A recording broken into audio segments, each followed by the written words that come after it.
Olá, gente, boa noite, sejam todas e todos bem-vindos e bem-vindas. Hoje quem fará a mediação é a professora Wanda, né? Até então ela não se encontra, mas o momento do grupo de estudo é responsabilidade de todos nós, de todas nós, então é importante que todos vocês estejam com um material aí para irem se posicionando via chat, abrindo o microfone e falando sobre o que está posto por Paulo Freire na obra Pedagogia da Esperança, que é a que nós estamos trabalhando, estudando. E aí, para iniciar esse momento, eu trago para vocês o poema de Ana Carolina, que ela fala o seguinte: Aninha e suas pedras. Não te deixes destruir, ajuntando novas pedras e construindo novos poemas. Recria a tua vida sempre, sempre. Remove pedras e plantas roseiras e faz doces. Recomeça. Faz de tua vida mesquinha um poema e viverás no coração dos jovens e na memória das gerações que hão de vir. Esta fonte é para uso de todos os sedentos. Toma a tua parte, vem a estas páginas e não entraves seu uso aos que têm sede. Ana Carolina. Bom, gente, qual é a nossa sede, né? A minha sede é a sede do conhecimento, é a sede do saber, né? E é por isso que nós estamos aqui exercendo e exercitando esta ação de matar sede. A ação de matar sede, ela requer de nós o protagonismo, certo? O protagonismo. Não podemos matar a sede esperando que o outro venha ao nosso socorro, esperando que o outro traga literalmente o copo com a água. Nós precisamos ser ousados no processo de ir até a fonte, né? A fonte do saber, que é a metáfora da qual nós estamos usando aqui hoje, para que nós possamos ser perspicazes e sagazes naquilo que nos falta. Não é reclamando o que nos falta que nós iremos ter o alcance do que nos falta. É agindo em prol do que nos falta que nós seremos saciados com a abundância, com o acesso ao que nos falta. Então, gente, nessa lógica, eu desejo a todos nós um encontro memorável, que todos vocês possam ser protagonistas do momento.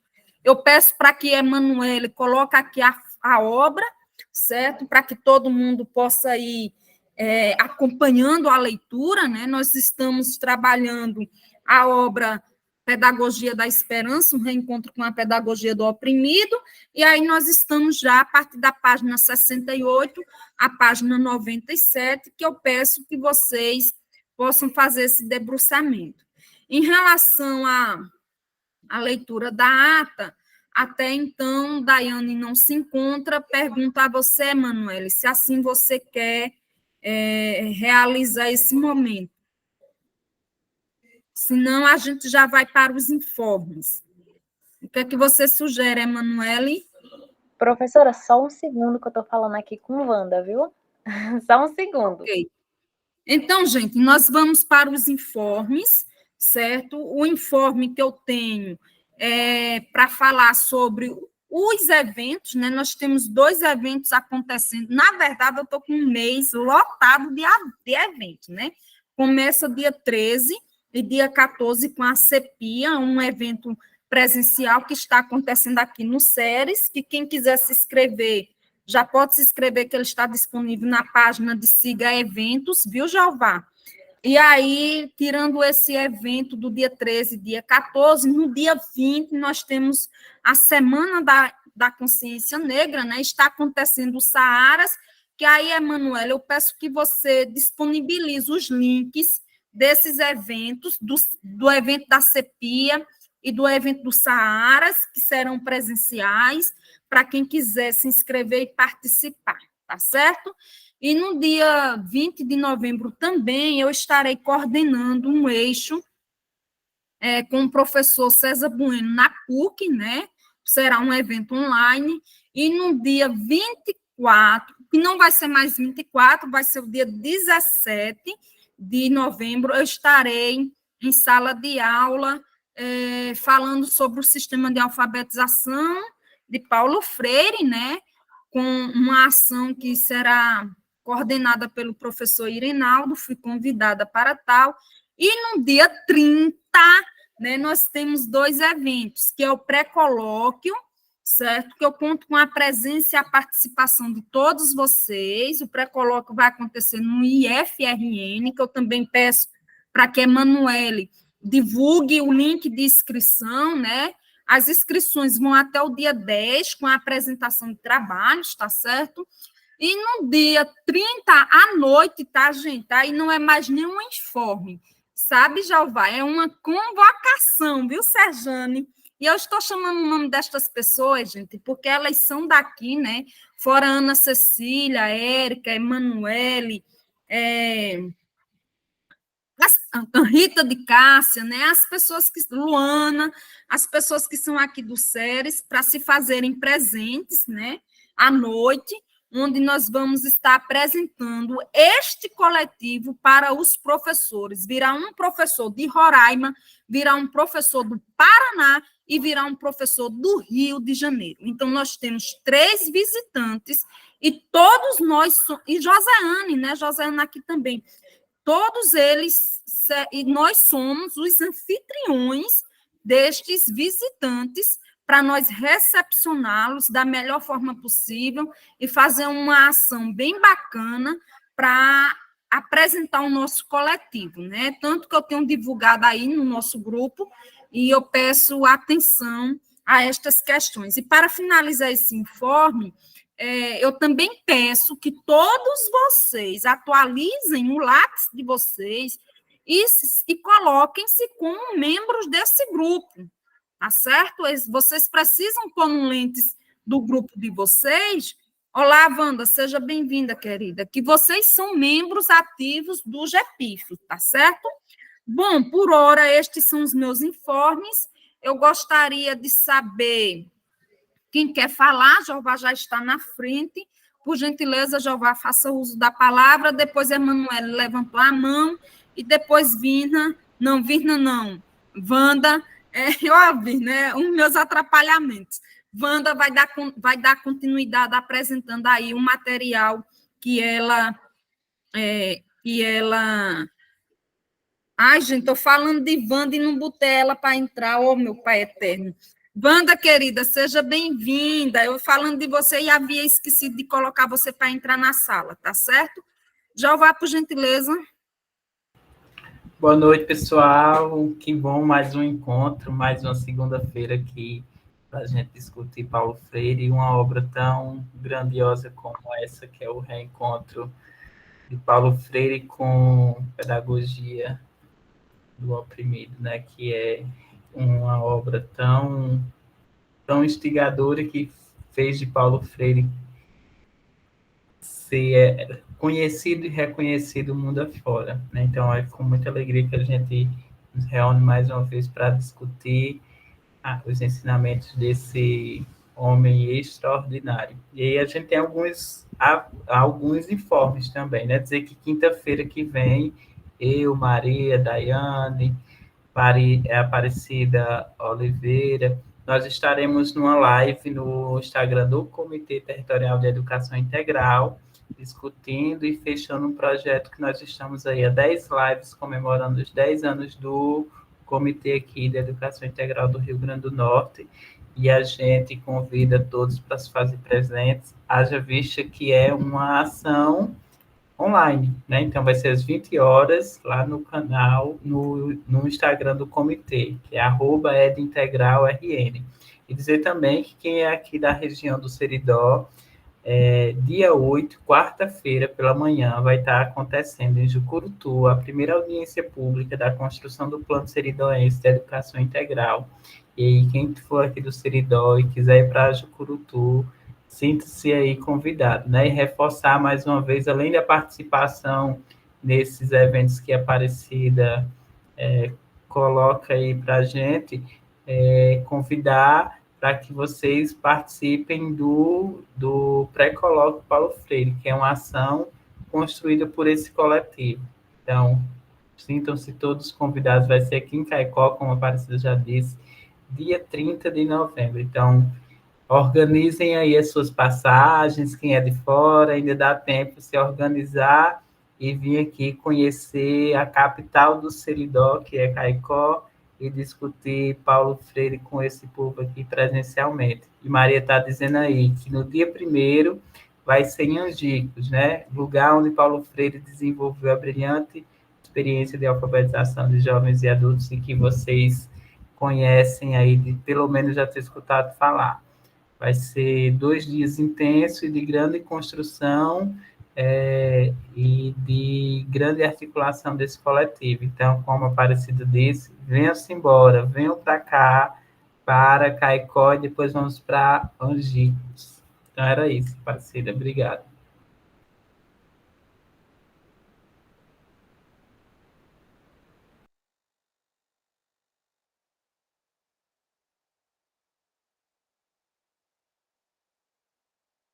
Pronto, gente. Quem mais? Emanuele quer falar? A Wanda já chegou. Se ninguém mais quiser falar, a Wanda pode iniciar, querida.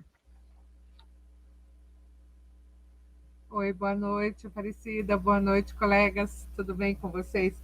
Desculpe o atraso, mas aqui em São Paulo, acho que vocês estão acompanhando o caos que está essa cidade, né? E nessa loucura de ficar sem energia, a gente acaba sem energia, sem internet, a gente. Boa noite, Emanuele. Consegui chegar.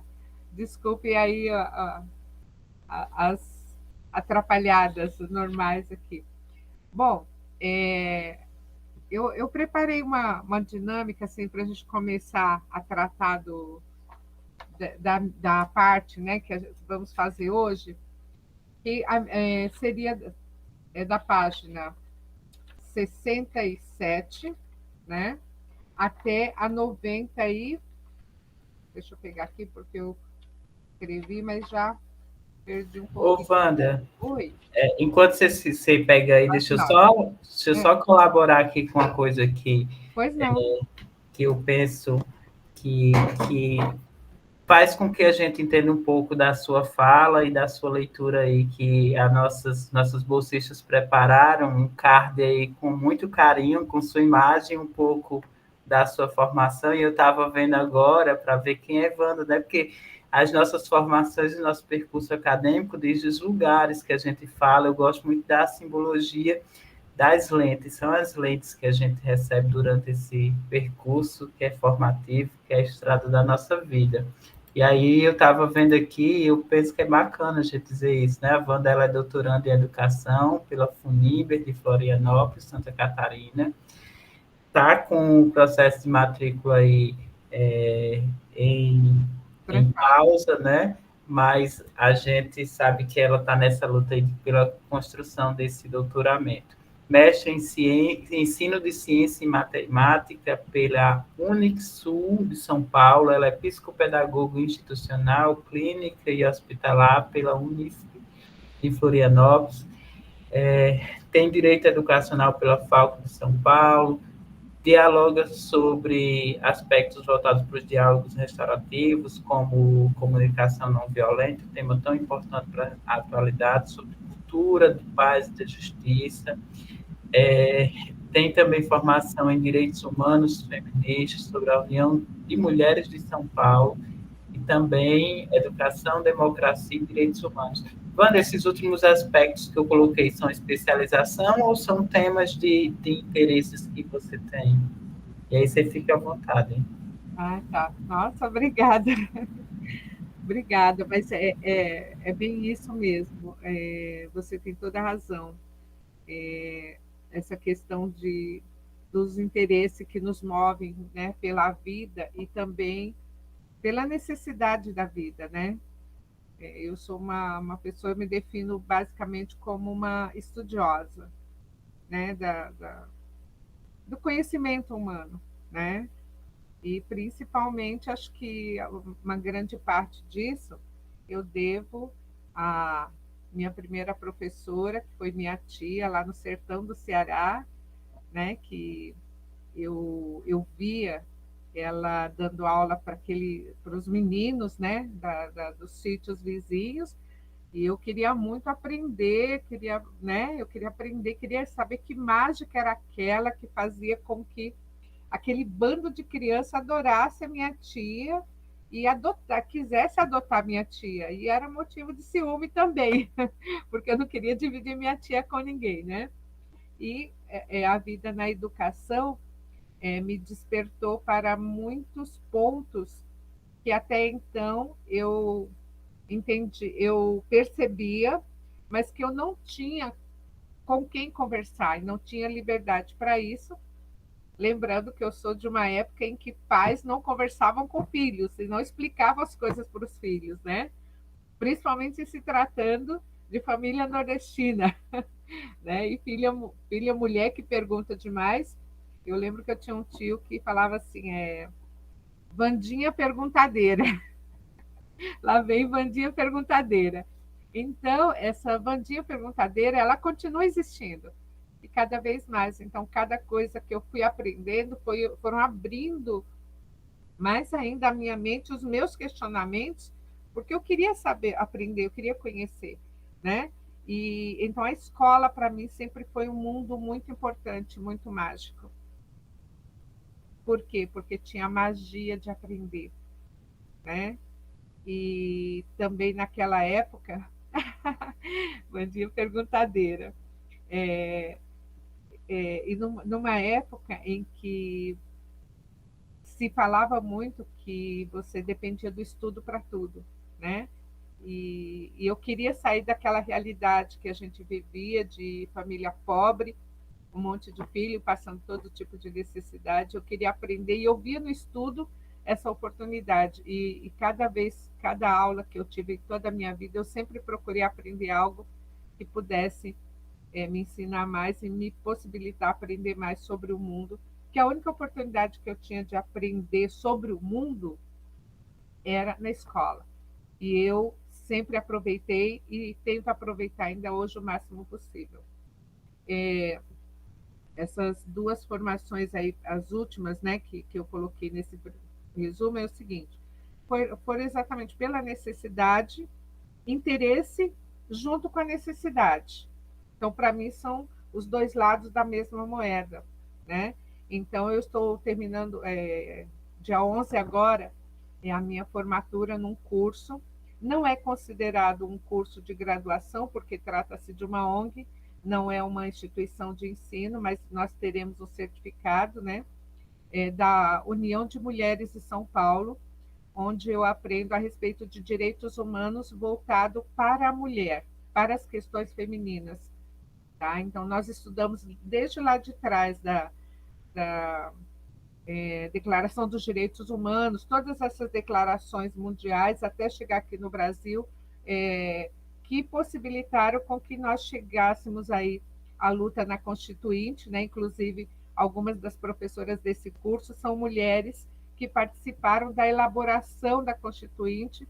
Acho que alguns de vocês conhecem, ouviram falar da questão do lobby do batom, foi conhecido como lobby do batom, que era um grupo de mulheres, né, que começaram a lutar pela questão de ter, de que a mulher participasse mais ativamente na formação da Constituinte e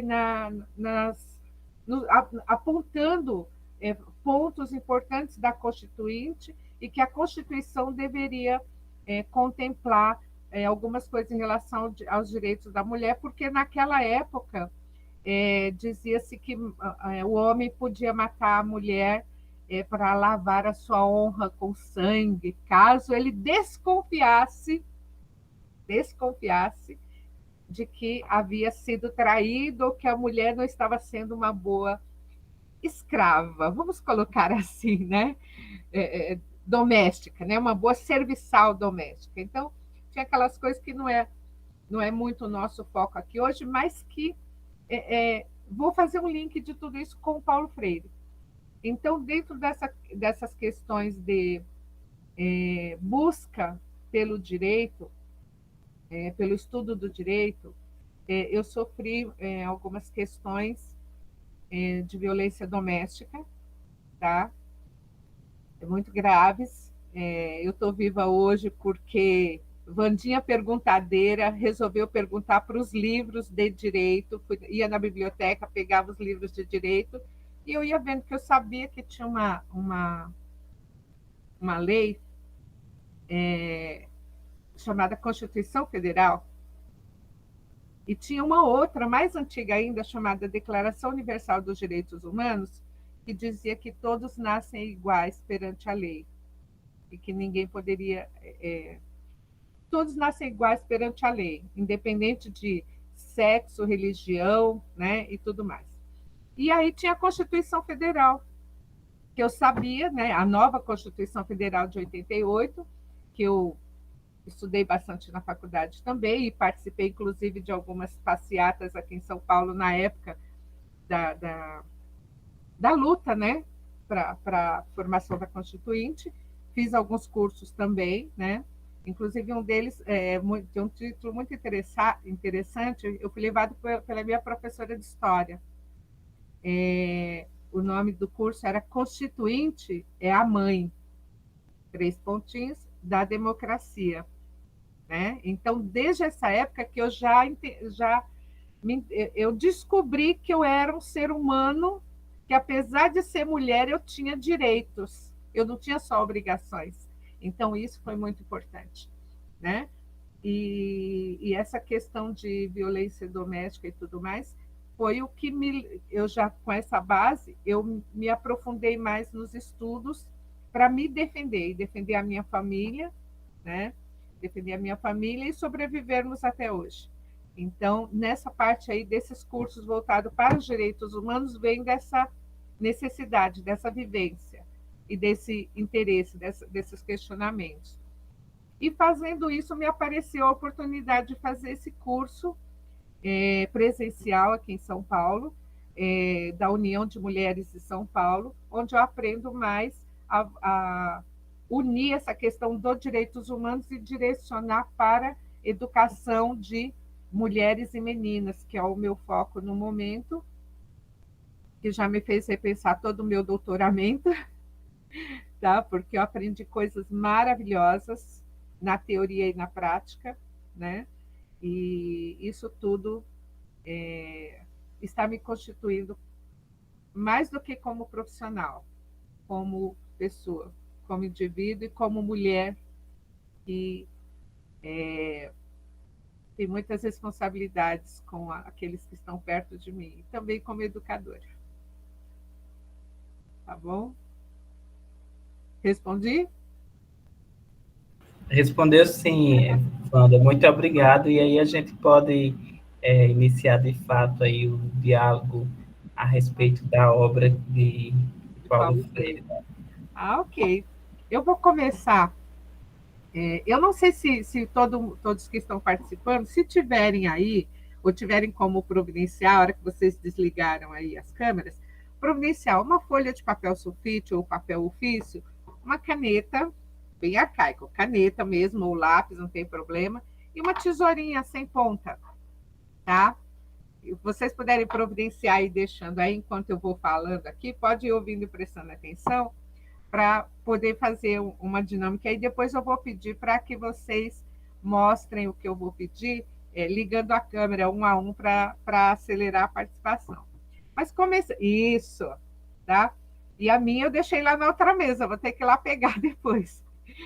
Mas é o seguinte, eu vou começar falando dessas páginas da 67 até a 99. Eu comecei a ler até um pouquinho antes, que foi o do encontro passado, tá?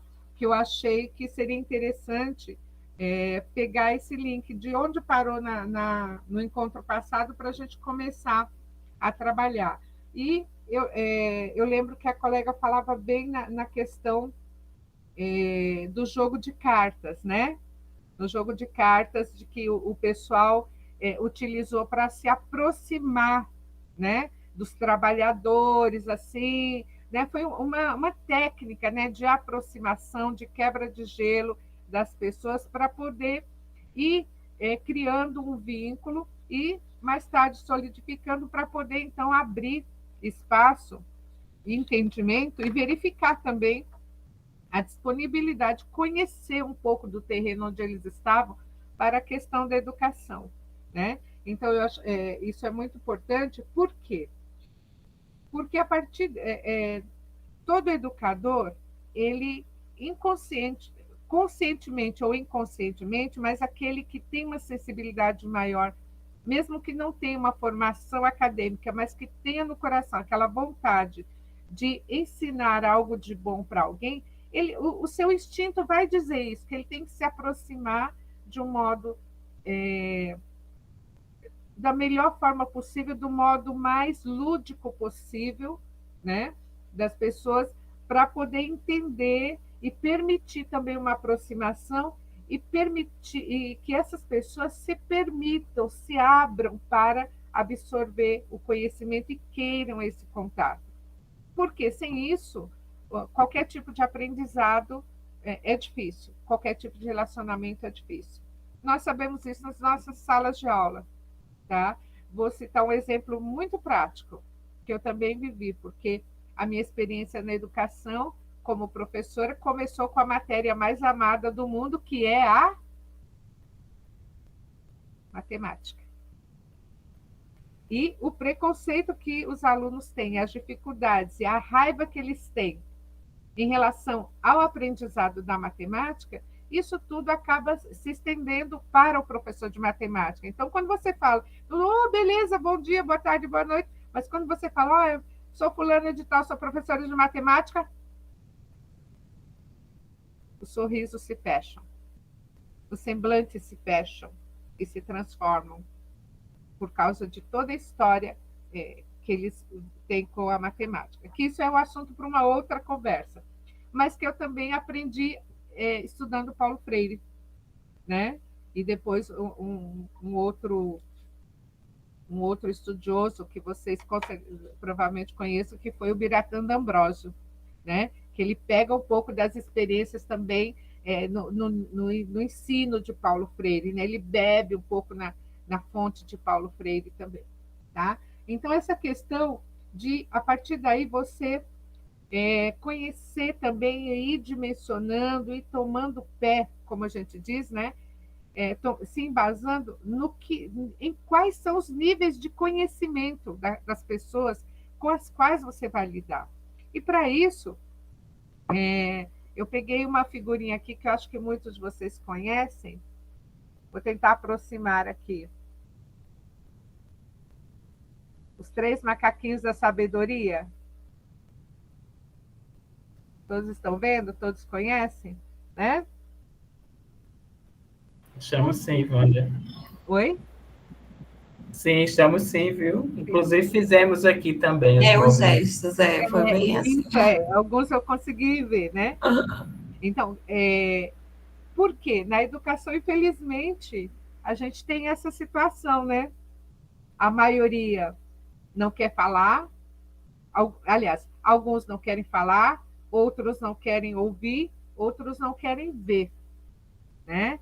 E hoje a gente já tem até outros macaquinhos, né? Que é a questão do celular, a questão sexual, a questão da pandemia, né? Que eu tenho umas outras figuras, mas eu vou pedir aqui uma desculpa especial para vocês, porque em algum momento eu anotei aqui que essa minha participação seria na semana que vem. Então, hoje eu vou dar aqui uma acelerada, que é o que eu estava me preparando para a semana que vem, que aí os slides, as outras coisas que eu ia fazer, mas como aqui é um grupo de discussão, é bom que isso vai ficar mais aberto para que todos participem. Eu gostaria também que vocês se manifestassem nesse sentido, tá? Eu vou tentar ir vendo aqui também o chat, mas talvez eu não consiga acompanhar tanto, qualquer coisa me avisem aqui. Então, essa questão dos níveis de conhecimento... Wanda, qualquer coisa eu ligo o microfone e interajo com você também, tá certo? Se alguém ótimo, obrigada. Então, essa questão dos níveis de conhecimento de cada pessoa passa pela situação dos macaquinhos, né? Que nós temos que ver que as pessoas que estão próximas de nós, e quando a gente fala de interação, no mínimo essas 3 posturas aqui estarão presentes. E isso é muito importante quando o pessoal fala dessa questão dos jogos, da aproximação e tudo mais. E outro item importante, que eu acho que é o que ele vai aprofundando aqui nessa parte do livro, é o seguinte: ele vai contando os eventos em que ele conheceu determinadas pessoas, como foi esse contato, qual foi as reações que ele percebeu dessas pessoas e como essa percepção dele, ou essas ações e reações das pessoas que ele conheceu, foram influenciando na sua vida e no seu trabalho. Então, isso eu achei muito importante, porque aqui ele mostra também a importância de que cada pessoa que passa na nossa vida, nós saibamos aproveitar o que elas têm para nos ensinar, mesmo que a princípio a gente não dê muita importância, porque tem um pensamento muito antigo que diz o seguinte: todas as pessoas que passam pela nossa vida, elas não passam sozinhas e elas não vão embora sozinhas, elas sempre deixam um pouco de si conosco e levam um pouco de nós com ela também, de nós, da nossa realidade, da nossa história, como eu acabei dividindo agora com vocês, e com certeza cada participante vai trazendo tudo isso, né? Então, essa questão dos níveis de conhecimento que cada pessoa tem, no sentido de querer ou não dividir com alguém, compactuar, são coisas preponderantes. É isso que vai marcar, delimitar e estabelecer o contato ou não aprendizado. Então, isso para mim ficou muito forte. Ele sempre relata essas coisas no livro dele, né? Mas aqui ele relata, eu acho que de um modo assim mais pedagógico. Eu acho que ele se detém mais nesses detalhes, né? Do sorriso, da ação, do gosto de um, né?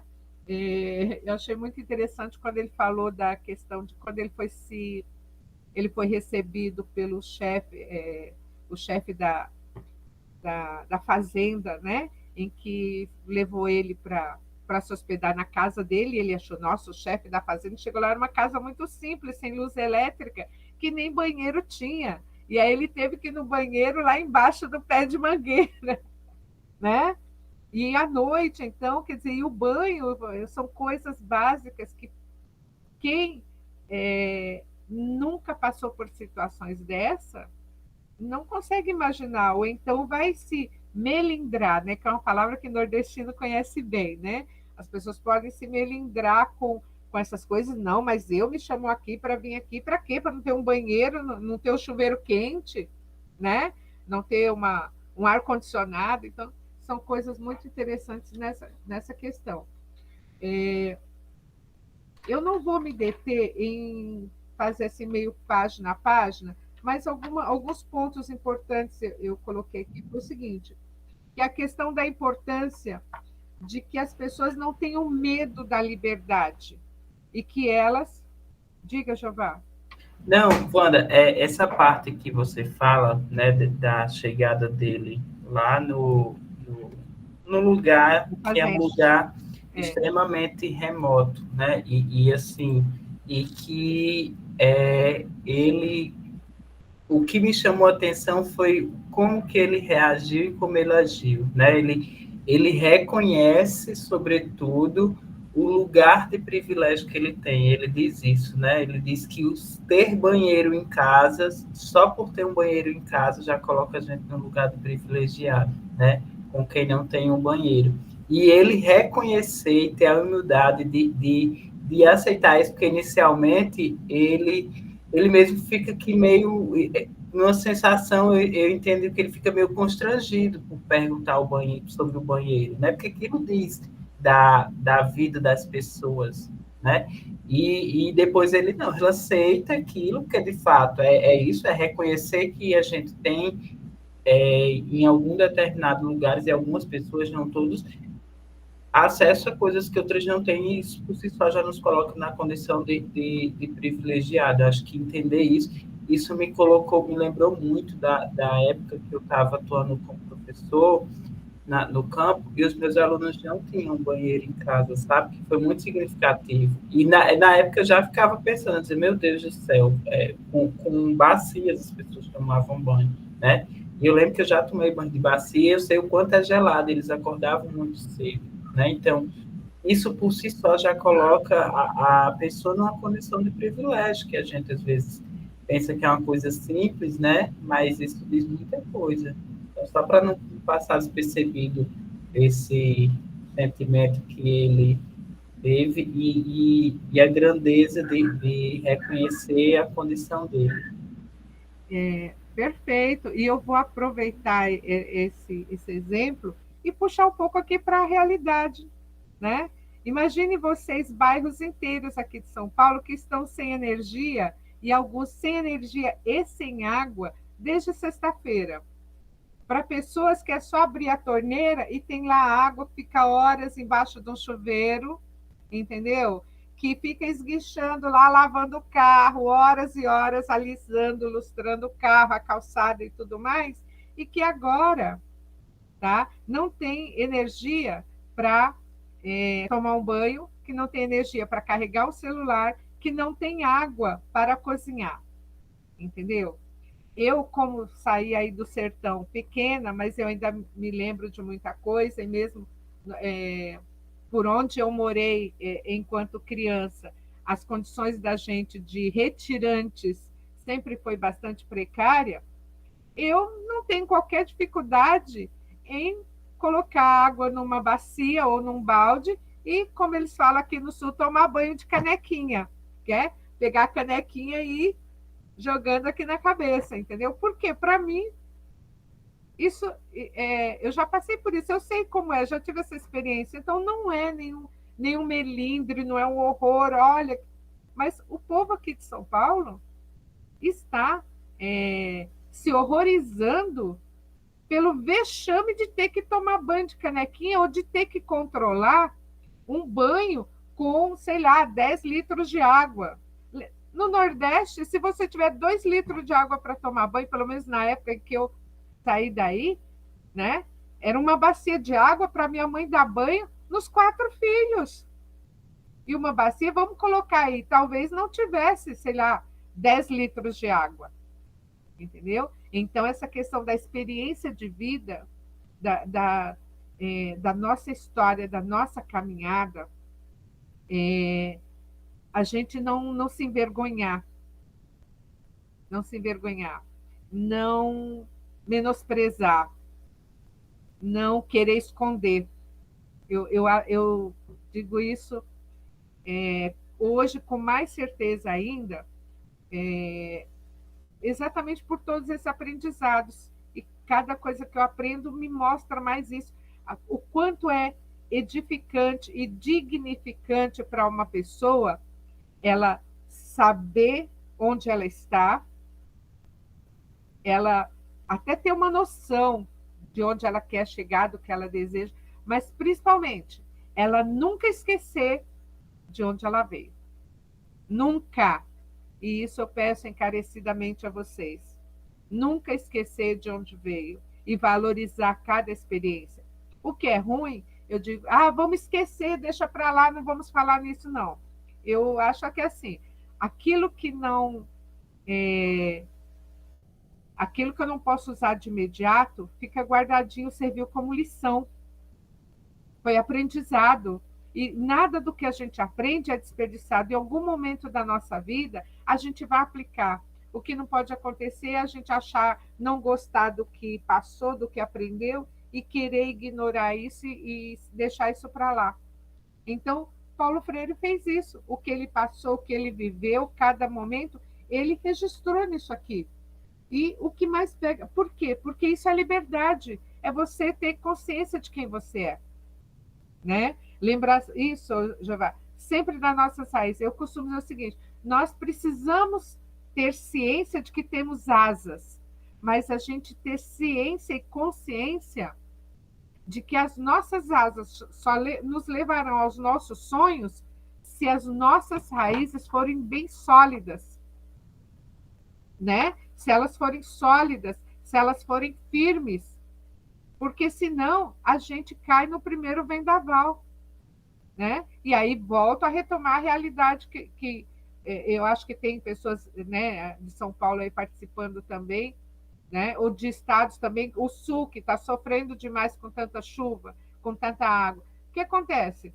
Deu uma chuvarada, árvores centenárias estão caindo em cima de casas, de pessoas, de bens, e estão acabando com tudo. Então, precisamos ter raízes firmes, sólidas, consistentes, que nos segurem no solo até o momento em que as nossas asas nos levem e tenham condições de nos sustentar no ar, mas carregando as nossas raízes. Nós não vamos sair da cintura para cima e deixar as raízes lá na terra. Não.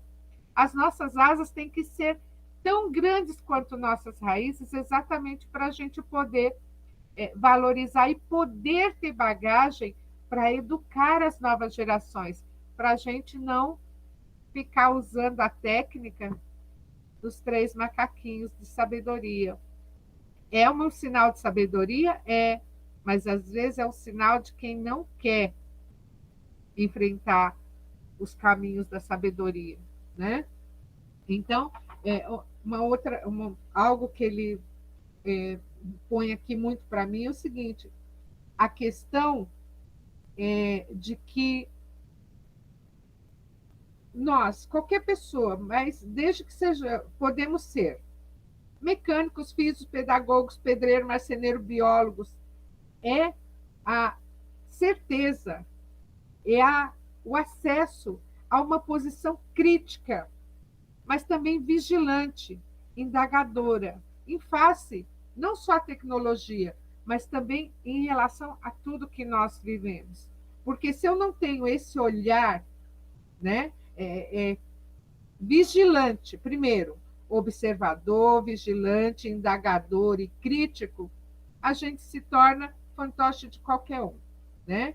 E ele fala também da questão muito importante que está dentro do bojo do que eu estou falando, que é o seguinte: a questão de que todos nós temos o direito de saber a razão de ser, não só dos procedimentos a que estamos submetidos ou os procedimentos que temos que fazer, mas também temos o direito de conhecer as origens históricas da tecnologia e assim como o direito de conhecer e tomá-la como objeto da sua curiosidade e refletir sobre o indiscutível avanço que isso implica, mas também sobre os riscos a que o conhecimento, né, sobre os riscos a que nos expõe, e que ele menciona Postman, né,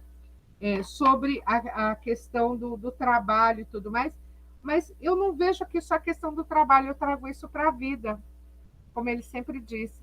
E isso aqui é muito pertinente com o que o Jeová me perguntou no início, né? Quando eu li isso aqui, eu me enxerguei também, porque eu vi que eu fui buscar, quando eu tive ciência de que eu tinha direitos, não só obrigações, eu quis saber que direitos era esse e como eu usar, que é o que eu faço até hoje e pretendo fazer muito, muito mais ainda, né?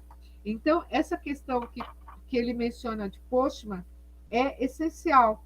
E isso aí é o que não vai alimentar essa posição observadora, vigilante, indagadora, crítica, ou seja, que todos nós sejamos não só Vandinhas perguntadeiras, mas Jeová perguntadeiro, Maria perguntadeira, Virna perguntadeira, Maria perguntadeira, Celeste perguntadeira, Ingrid perguntadeira, Axa Marília perguntadeira, e todos os outros que aparecem aqui para mim só como 8 pessoas a mais. Então, não vou mencionar o nome de vocês, mas eu sei que vocês estão aí. Então, sejam sempre perguntadeiros, porque professor, geralmente, a gente é respondeiro, né? A gente está lá para responder a pergunta dos alunos. Mas se a gente não fizer as próprias perguntas e as nossas indagações e questionamentos sobre o mundo e tudo à nossa volta, com certeza não seremos bons, nem bons professores e muito menos bons educadores, que são diferentes, né? Ô, Tá? Wanda, deixa eu só pegar uma partezinha com base nessa colocação que você fala sobre Pois não. ser professores perguntadeiros ou perguntadores. Eu gosto de perguntadores e da perguntadeira, né? Ele diz assim, ó, que a gente precisa se perguntar, né? Ele diz, na página, eu estou aqui na página 69, ele diz assim, o que me parece, finalmente, deixa eu ver aqui, é o penúltimo parágrafo. O que me parece, finalmente, impossível, hoje como ontem, é pensar. Mais do que pensar, é ter uma prática de educação popular, porque ele antes vem discutindo sobre o que é educação popular, e ele fala um pouco sobre educação voltada para a classe trabalhadora, que muitas vezes é para formar a mão de obra. Eu fiz até analogia com os cursos técnicos, depois a gente entra, mas o que eu quero dizer mesmo é que ele diz assim, né? É ter uma prática de educação popular em que, previamente e concomitante, não se tenha levado e não se levem a sério problemas como que conteúdo ensinar, a favor de quem ensiná-los, a favor de quem, contra que e contra quem escolhe os conteúdos e são ensinados. Aí se perguntar, né? Que é ensinar, o que é aprender, como se dão as relações de ensinar e de aprender, que é saber de experiência feita. Podemos descartá-la como impreciso, desarticulador, como superá-la, que é o professor, qual o seu papel, e o aluno, o que é, e o seu papel, né? Então, ele traz várias perguntas aí que um professor perguntadeiro ou perguntador precisa se fazer, né? E às vezes ter respostas provisórias, porque essas perguntas é o que eu estava pensando hoje, né? Elas vão definir, cada resposta dela vai definir, sobretudo, o projeto de sociedade que a gente quer construir, né? Se eu sou um professor conteudista ou bancário, então eu tenho uma forma de ensinar. Se eu sou um professor progressista que busca colocar na minha prática uma educação popular, a minha postura e forma de conduzir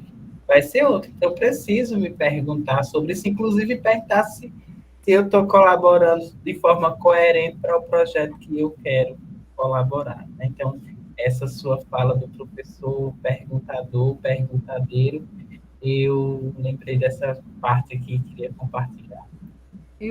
Perfeito. Eu ia colocar isso, mas você já trouxe perfeito. Complementando isso que você falou, lá na página 68, ele também fala, né, dessa questão do direito de saber, né? Uma frase que para mim ficou muito forte foi o seguinte: é o direito de saber como funciona a sociedade, né? Pode falar, Emanuele, pois não. Pessoal, se vocês quiserem que eu compartilhe o PDF aqui na tela, viu? Eu posso compartilhar. Mas caso vocês queiram continuar assim, a gente pesquisando individualmente, também é uma opção, vocês que escolhem. Fiquem à vontade. Para mim não é necessário, porque eu estou com o meu aqui acompanhando, não sei se para os outros participantes aí, não sei se todos estão com o texto aí em mãos ou estão conseguindo abrir na tela junto com a participação. Aí eu gostaria que o pessoal se manifestasse aí no chat para a gente ver. E eu gostaria também que essas outras pessoas que estão com as câmeras desligadas aí, gostaria de saber se o pessoal já procurou aí a folha de papel sulfite ou papel ofício, a caneta e uma tesourinha. Vão dando ok aí para mim, quem já está na mão. Isso, porque aí enquanto vocês estiverem com a câmera desligada para fazer o que eu vou pedir, tá? Aí eu vou... depois vocês vão ter que abrir a câmera para mostrar para mim. Não, eu sugiro que seja caneta, Jeová, é melhor do que canetão. Você está querendo tapear o professor e terminar o trabalho mais rápido, Jovar. Não seja um aluno esperto desse jeito, menino. Que coisa, né? Mas por que caneta, professora? A gente está falando de tecnologia, computador, por que não usa o mouse? Por quê? Como todo professor de matemática tradicional, a gente tem que se divertir fazendo o aluno sofrer um pouquinho, senão não tem graça, né? Tá? Então, é caneta ou lápis, tá? Quando eu passo com professores assim ao vivo, para ver eles ficarem mais tiriricas da vida, eu uso lápis, entendeu? Eles ficam assim assustados, né? Mas aí vão pegando... Ó, já vamos preparando, que é o seguinte, e tem a ver com com a próxima etapa. Vocês vão pegar a folha de papel sulfite e dobrar certinho aqui de comprido, tá? Ela vai ficar compridinha assim, ó, tá? Bem certinho no meio, tá? E vou colocar a parte aberta para cima, tá vendo? A parte da dobra vai ficar aqui embaixo e a parte aberta aqui para cima. Tudo bem? Tá?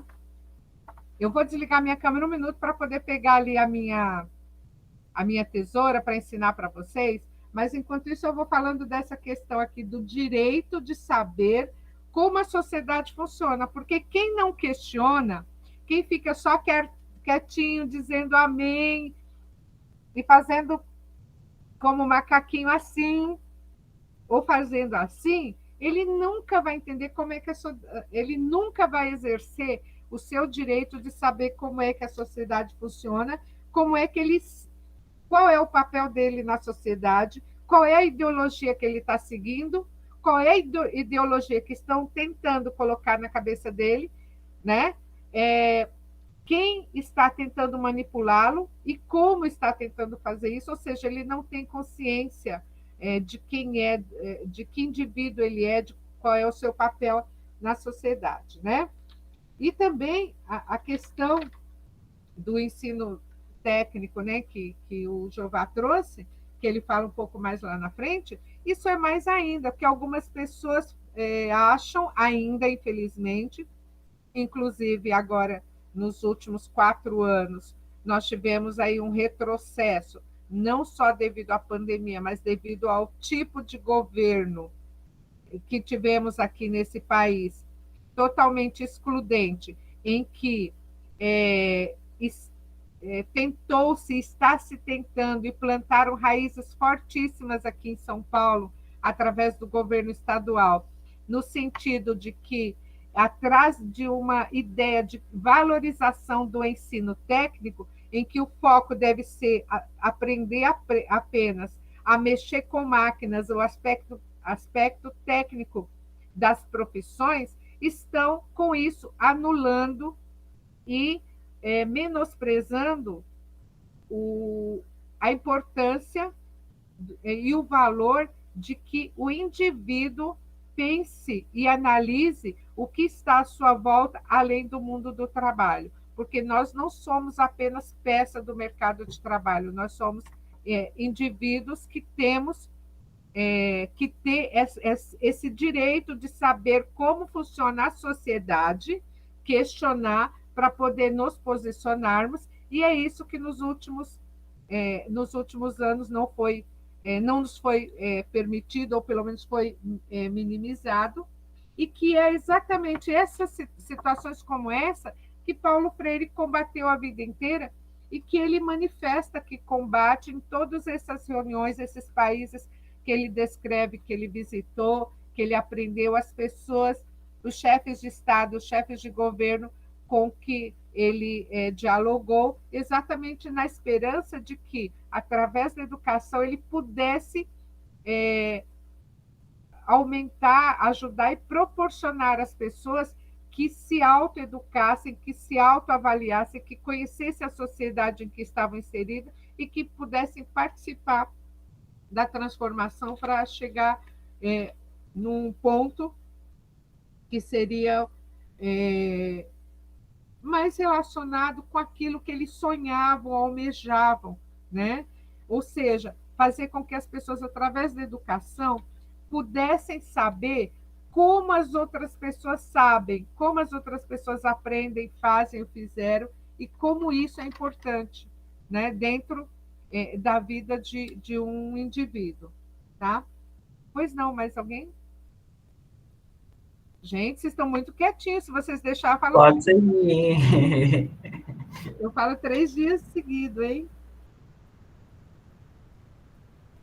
Bom, essa questão da importância do conhecimento e da liberdade de saber e de querer saber e questionar, exatamente é isso que aniquila e que acaba com o que ele chamou de cansaço existencial, ou seja, uma anestesia, uma apatia das pessoas que acabam focando apenas na aprendizagem técnico-profissional, acabam se transformando em peças da máquina do capitalismo, que passam a atuar semelhante ao personagem de Charlie Chaplin no filme Tempos Modernos. Ele se torna apenas mais uma engrenagem do sistema, né, daquele sistema ali, sem olhar a máquina como um todo. Então, essa questão de conhecer, saber o que os outros sabem, entra também na questão de conhecer a ideologia do país em que está, do estado, da cidade, da instituição e da própria família, porque muitas vezes nós só vamos começar a entender ou a questionar a própria cultura da nossa família depois de muito tempo. E aí, quando a gente começa a questionar, muitas vezes a gente descobre que, peraí, eu acho que eu nasci na família errada, eu fui trocado na maternidade, e, no caso, quem nasceu em casa como eu está perdido, né? Porque as chances de você ter sido trocado são mínimas, então fica mais difícil de lutar, né? A questão dessa manipulação e dessa transformação do ser humano em uma peça apenas da engrenagem útil do mercado de trabalho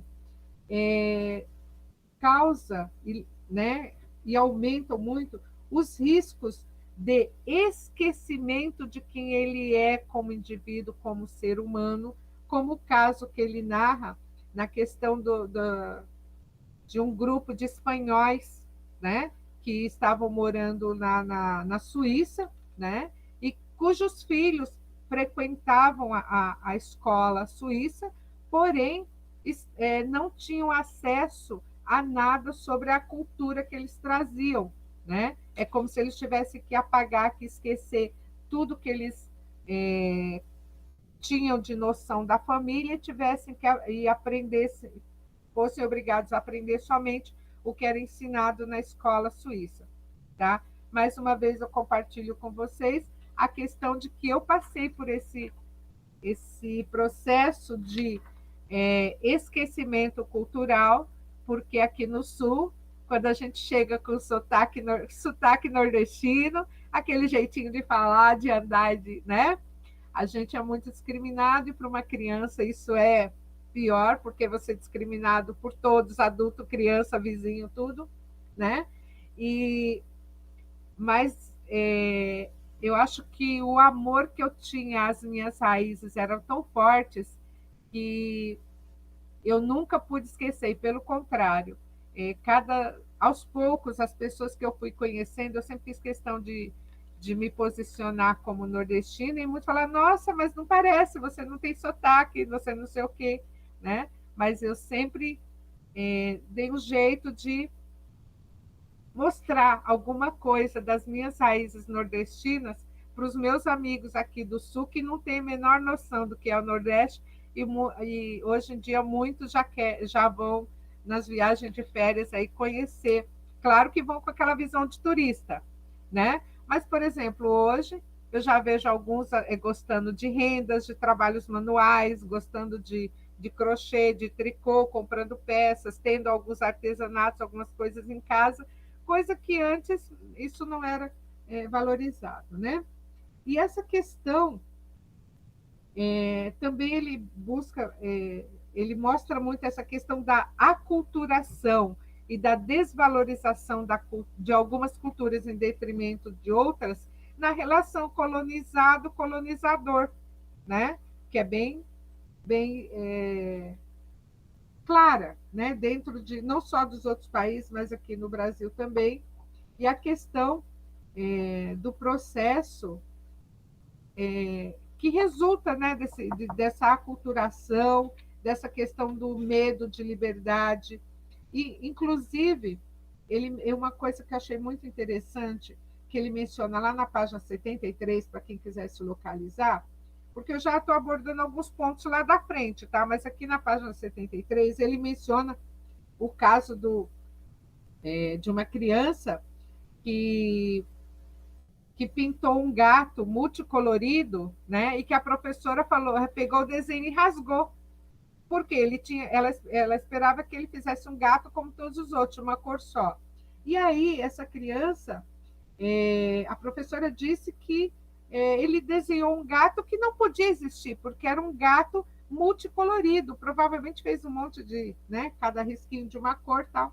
Então, por isso que a professora não poderia aceitar o desenho dessa criança, pois seria prejudicial não só a ele, mas, sobretudo, aos outros alunos. Ou seja, ela estava prevendo aí uma rebeldia, já que cada criança ia querer pintar os desenhos como quisesse e não como ela tinha determinado. Ou seja, cada um de nós pinta a nossa vida, a nossa história, muitas vezes não só como a gente quer, mas como a gente pode, como a gente consegue, porque a sociedade tem uma pressão muito grande sobre a gente e que muitas vezes nos impede de pintarmos o nosso caminho, a nossa vida com as cores que nós queremos, né? E essa questão do gato multicolorido, eu relacionei automaticamente, sabe com o quê? Com o gato risonho do filme Alice, do desenho, do livro, da obra de Lewis Carroll, Alice no País das Maravilhas. Por quê? Porque o gato lá, ele é multicolorido, né? Então, se essa criança era uma criança que era criativa e ouvia as histórias e tudo mais, será que essa criança não estava imaginando ou lembrando do gato risonho de Alice no País das Maravilhas? Porque era uma criança que tinha histórias, que tinha acesso a histórias, era bem orientada. Pois não, professora? Bom, gente, vocês me escutam? Sim. É interessante, Wanda, que esse grande exemplo do gato nos mostra o quanto que a prática da educação bancária está arraigada, né? E onde arraigada na prática pedagógica dos professores, que são castradores da criatividade alheia.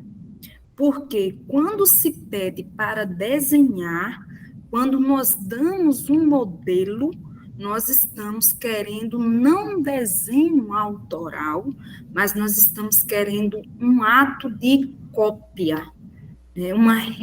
Não uma recriação ou uma construção, mas meramente, tacitamente, somente a reprodução do desenho. E aí perceber o quanto que nós somos, né, alimentados pela cultura do silêncio, pela cultura da castração, do desenvolvimento, da autonomia alheia, é muito mais complexo. E é isso que nós, professores, muitas vezes, acabamos cometendo quase que de forma inconsciente em nossas aulas. Era isso. Obrigada. Perfeito, professor. Exatamente por isso que eu falei da questão de professores educadores, né? Porque se a pessoa ela se questiona, se ela observa o mundo à sua volta, ela questiona, ela começa a ver que essa prática castradora, ela não leva a bom termo, nem para a pessoa, e nem para o professor e nem para o aluno, né? E, como já dizia Lucchesi lá nos anos 80, né? Médico mata um por vez, né? Professor mata 40, 50, dependendo da quantidade de alunos que ele tenha na sala. Com uma atitude errada, um professor pode destruir a criatividade, o interesse, a vontade de aprender de 40 de uma vez só. É nesse aspecto que ele diz que um professor é um assassino muito mais letal, é um assassino na sua essência, mais do que um médico, né? Lamentável. Ó, para vocês relaxarem um pouquinho, é o seguinte: pegaram a folhinha, ó, a parte aberta para cima, a parte da dobra ficou aqui embaixo. Eu vou pedir para que vocês escrevam com letra cursiva, ó lá, hein? Letra cursiva, o nome de vocês. Quem tem 2 nomes próprios, escolhe um aí e faz, mas depois eu vou deixar isso aí de lição de casa para vocês fazerem uma outra experiência. Olha aí, professora Aparecida, já estou deixando até lição de casa, hein? Bem professora de matemática, tá? Tá? Vou escrever com letra cursiva bem grande o nome de vocês aqui, ó. Dá para ver aí que eu escrevi o meu? Só que eu usei o Wanda, tá? Não usei o Antônia, tá? Bem grande, tá? Ó, o pessoal que está com câmera aí desligada, por favor, vá se preparando aí que eu gostaria de ver o que vocês estão fazendo, tá? Espero que estejam olhando aí para a câmera, tá? Escrever o seu nome com letra cursiva, tá certo? Tá? E depois eu vou pedir para vocês mostrarem. E o que vocês vão fazer? Aí quem quiser, né, ir recortando, vocês vão fazer o seguinte: vocês vão recortar contornando as letras, porém não precisa, deixa um espacinho entre o risco que você fez e vai contornando essa letra cursiva com a tesoura. Então, eu vou fazer aqui a primeira assim para mim.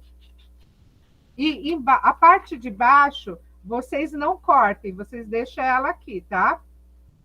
Deixa ela aqui. Só se precisar cortar assim um pedacinho, fazer uma ondinha, alguma coisa assim, tá? Mas tentem não cortar a parte de baixo, somente a parte de cima dos nomes, tá? Ó, cortei aqui o final do meu, tá vendo? Tá? Cortei aqui o começo. Só que vocês vão fazer isso em toda a parte aqui do contorno das letras aqui em cima, tá? Enquanto isso, eu vou falando aqui para dar tempo de vocês irem fazendo, tá? Então, retomando essa questão da observação, do questionamento, do posicionamento no mundo, que nós vemos as mudanças que estão acontecendo no mundo. Um outro ponto que me chamou muito a atenção foi que ele fala a respeito de uma conversa que ele teve com uma turma sul-africana, que falando dos preconceitos que ele sofreu, das discriminações e dos crimes. Teve 2 casos aqui muito fortes que eu percebi. Por quê? Porque dentro da sala de aula nós exercemos também todo tipo de discriminação que ainda nós vemos na sociedade, por mais que a gente não concorde ou diga que não concorde, quando menos percebemos, a gente está praticando eles dentro da sala de aula, né?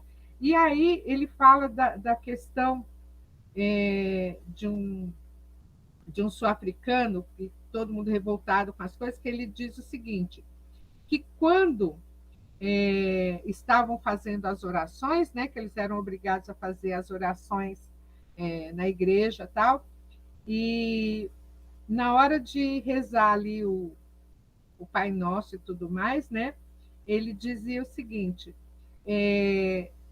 quando tem um branco no ambiente, os negros não diziam assim, meu Deus, ele não falava assim, ó, meu Deus, ele dizia vosso Deus, ou seja, o Deus do outro, o Deus do branco. Olha que atitude mais discriminatória. A pessoa não tinha o direito de se dirigir a Deus, dizendo que Deus era o Deus dele também, por ele ser negro. Então, eles tinham que dizer, ele não podia dizer meu Deus, ele sempre deveria dizer vosso Deus. Né? Então, a gente vive falando, ai, meu Deus, me ajude, não sei o quê. Eles teriam que dizer o quê? Ó, Deus do outro, ó, vosso Deus, me ajude, mas será que Deus vai me ajudar? Porque ele não é o meu Deus, ele é o Deus do outro. Então, entende-se o quê? Que, primeiramente, ele atenderia o pedido do outro e não dele, que era negro.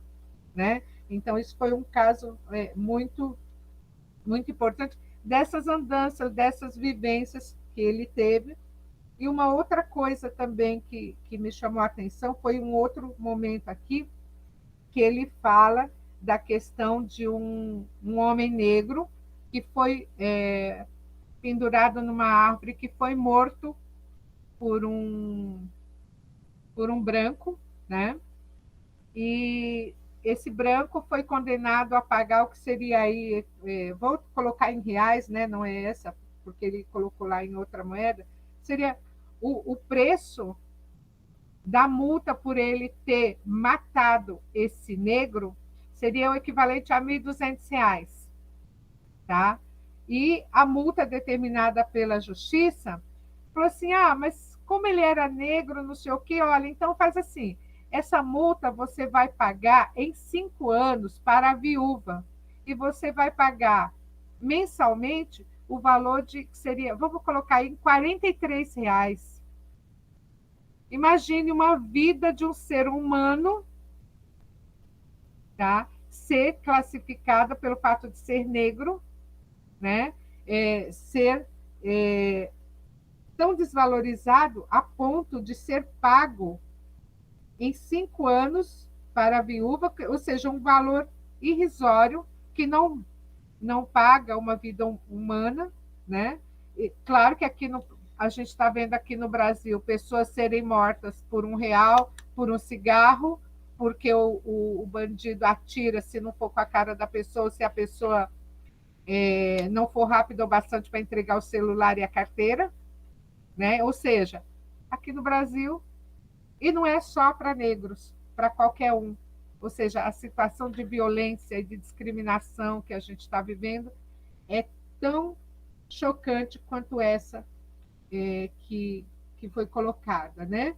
E a questão também de, ou seja, a luta pela vida, a luta para existir numa sociedade, né, é tão grande quanto a necessidade de que se lute, né?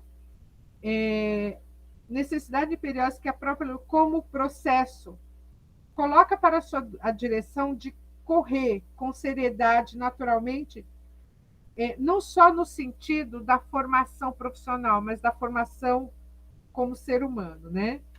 E um outro caso interessante, que ele menciona muito claramente a questão das ex-colônias portuguesas, né? Que ele teve uma participação muito grande e visitou muitas das ex-colônias portuguesas, né?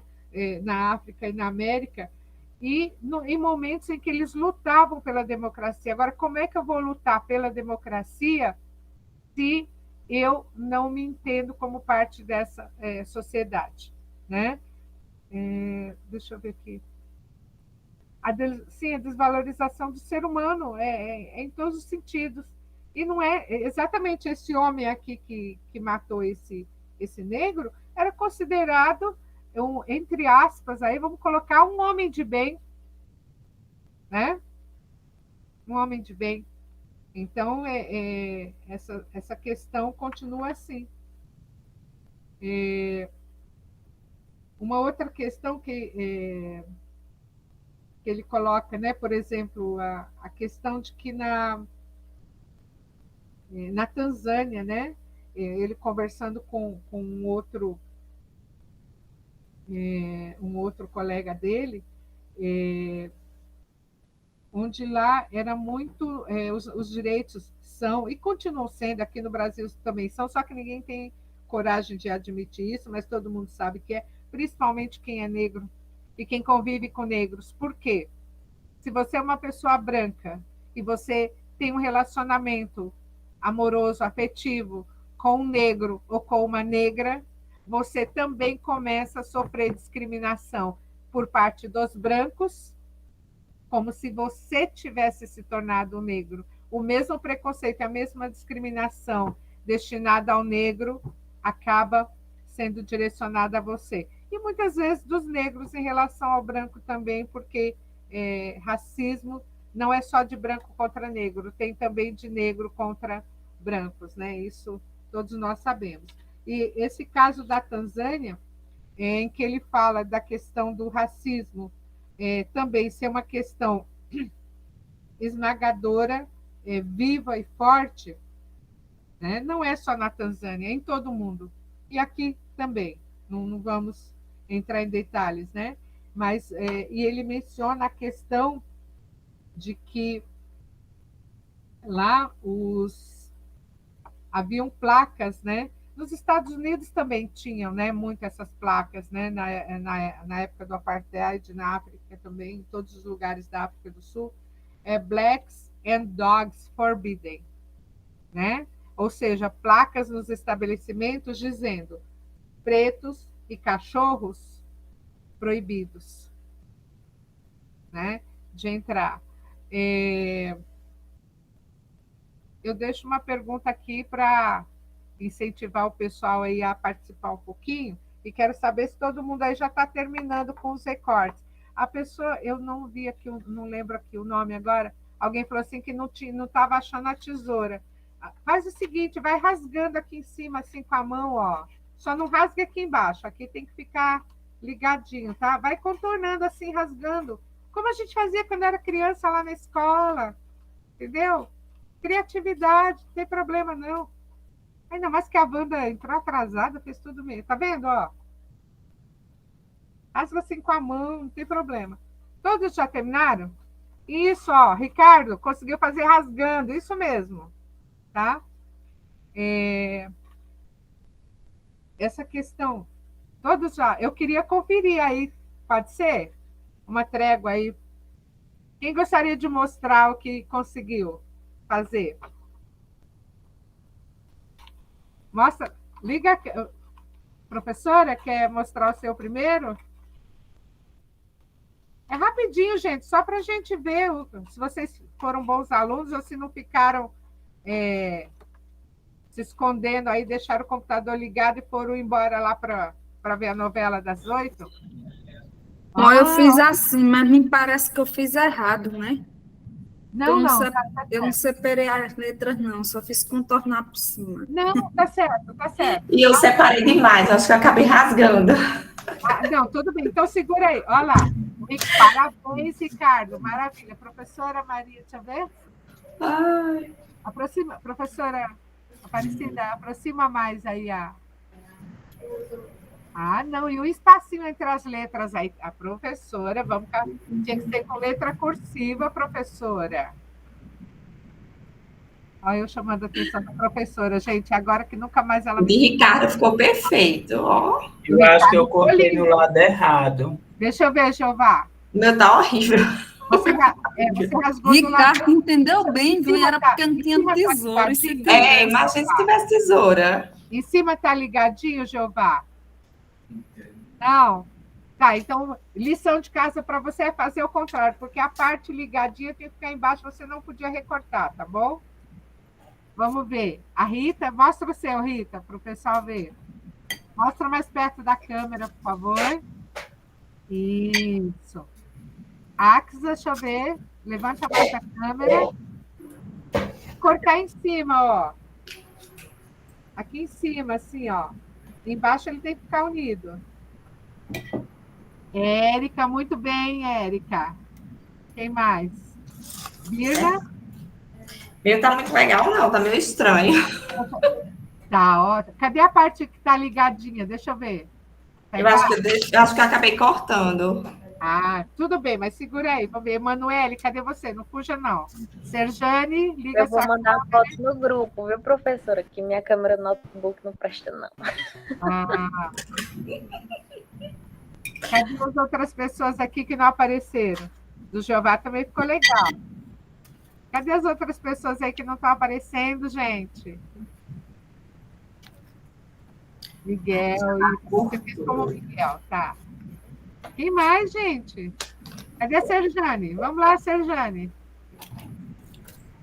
Deixa eu ver se eu consigo ver as outras pessoas aqui. Não consigo. Aparecida, você tem que ir cortando o contorno normal, por cima. Não é só abrindo, não. E tem que ser letra cursiva. Eu corto aqui em cima, né? Na parte aberta, eu vou refazer. Ah, é na parte aberta? Não foi. A parte... Isso, muito bem. Agora, eu queria ver de outras pessoas, mas eles estão tímidos, não querem mostrar o que fizeram. Agora é o seguinte, ó. Agora vocês vão abrir. Tá vendo que ficou ligadinho aqui embaixo? Agora vocês vão abrir assim e vão dar uma olhadinha, ó. Põe assim de pé. Ficou um bonequinho. Ficou um bonequinho, muito bem. Ó, tem outros que tem perninha, tem outros que tem rabinho, tem outros que vão aparecer com chifrinho. Professor, o meu tá mesmo no pé. Deixa eu ver. Vou mandar no grupo, viu? Tá. Isso. Agora abre o seu, Jeová. Eu gostei mais dele cortar do outro lado. Ah, tudo bem, mas eu quero ver ele abertinho assim, ó. Gostei de pernas. Isso, olha que legal. Gente, o meu que saiu com o rabinho aqui, tá vendo? Um rabinho aqui, outro aqui, olha que legal. Quando eu faço com a Antônia, fica até uns chifrinhos assim para cima. Olha o da Rita, que sensacional, Rita. Sensacional. Serjane, você não vai mostrar o seu para a gente? Ingrid. Ótimo, Ingrid. Vira de ponta cabeça também o seu, para ver como fica, Ingrid. Isso. Não está parecendo meio que um sapinho? Não tem alguma coisa assim?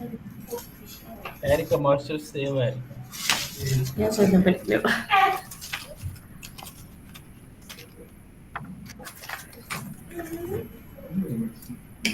Tudo bem? Então, isso. Essa é a brincadeira. Vamos lá. Por que eu fiz essa brincadeira com vocês? É por isso que eu teve gente. Parecida uma boneca, né? Um bonequinho, alguma coisa assim. Isso, tem alguns que a gente olha. Isso, olha só, Érica. A Érica escreveu assim: o meu ficou parecendo um monstro. É por aí. Jeová, você fez como o Miguel, né? Com o seu outro nome, né? Então, por isso que eu falei, vai, mostra de novo, Aparecida, por favor. Isso, Cida, e mostra ele aberto agora. Abre. Olha só. Uma bailarina. Gente, tá a minha cara, viu? Tá parecendo eu. Uma bailarina. E o meu? Ai, amiga, adorei a bailarina. Ai, Érica, ficou massa. Então, E o meu, como ficou? Ficou legal. Lindo, Ficou legal. Agora a questão é a seguinte. É isso. Tem boneca, tem brinquedos, tem monstrinho. O meu, eu concordo. O meu, eu fico com a definição da Érica, que fica parecendo um monstrinho, né? Então, e por que tem que ser com letra cursiva? Exatamente para dar essa dimensão, né? Porque a letra de forma é uma letra padrão, e a letra cursiva é o retrato da nossa essência, do nosso treino. E o que eu quis mostrar com isso aqui?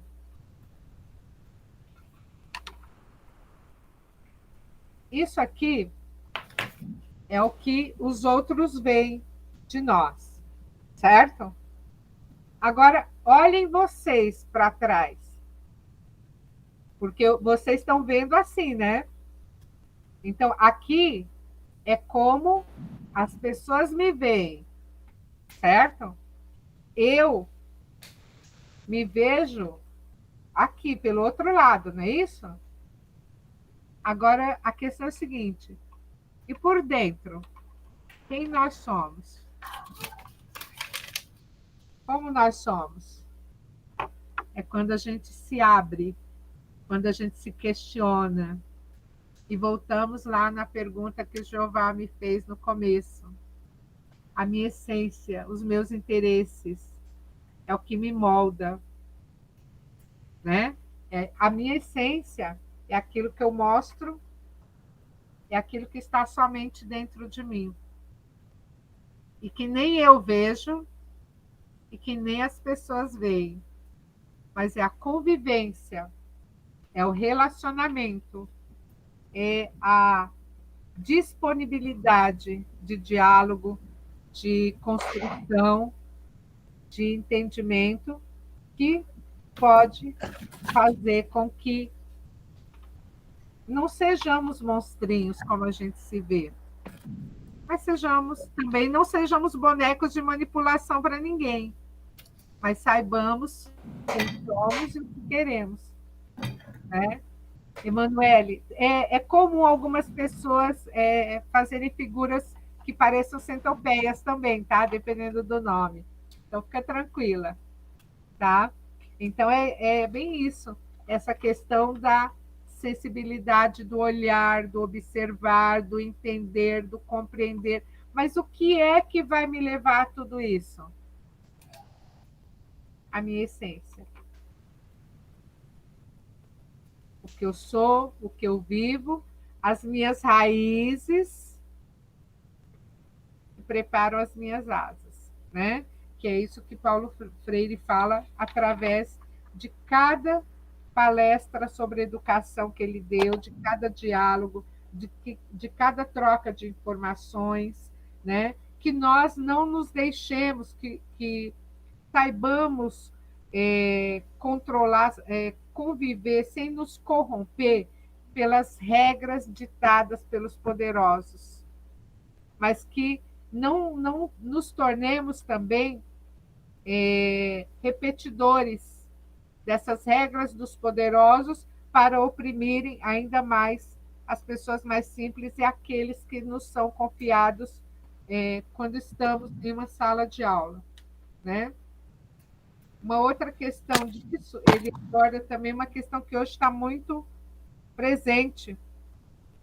Gostaria de ouvir, antes de passar para essa outra fala, de ouvir mesmo no microfone, quem puder aí, ou quem puder abrir aqui, o que vocês acharam ou refletiram sobre isso, sobre essa pequena dinâmica aí de interação.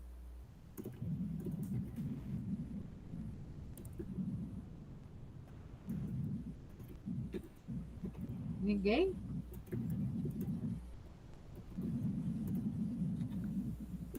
Eu achei assim interessante, né? Porque,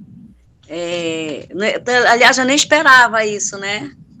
Assim, achei que a gente ia fazer alguma coisa, sendo recorte, para ver, sem cortar o outro lado, né? Achei que quando a gente abrisse ia ter uma coisa, eu nunca esperava ver, assim, o meu nome, apareceu uma figura atrás, que olhando assim, parece uma árvore de Natal, não sei, entendeu? Então, eu não esperava mesmo isso, né? Entender o que a pessoa me vê, né? E o que eu mesmo, o que eu realmente sou, né? Às vezes pode ser que a gente ande com uma máscara, não sei, né? Mas eu achei interessante essa dinâmica, muito interessante, até para a gente olhar os meninos, né? As meninas em sala de aula, ter um outro olhar, uma outra perspectiva sobre eles, né? Porque cada um tem sua raiz. Aqui onde eu moro, tem muita gente do Sul, mas tem muita gente do Nordeste, que eu moro aqui no Pará, né? Em Benevides, Pará. Então, tem muita gente. Você pega esses meninos e meninas e coloca tudo no mesmo nível. Quando a mãe, ela tem outra perspectiva e a mãe paraense tem outra perspectiva. Então, eu achei muito interessante mesmo. Foi muito bom. Exatamente. Muito obrigada. Quem mais?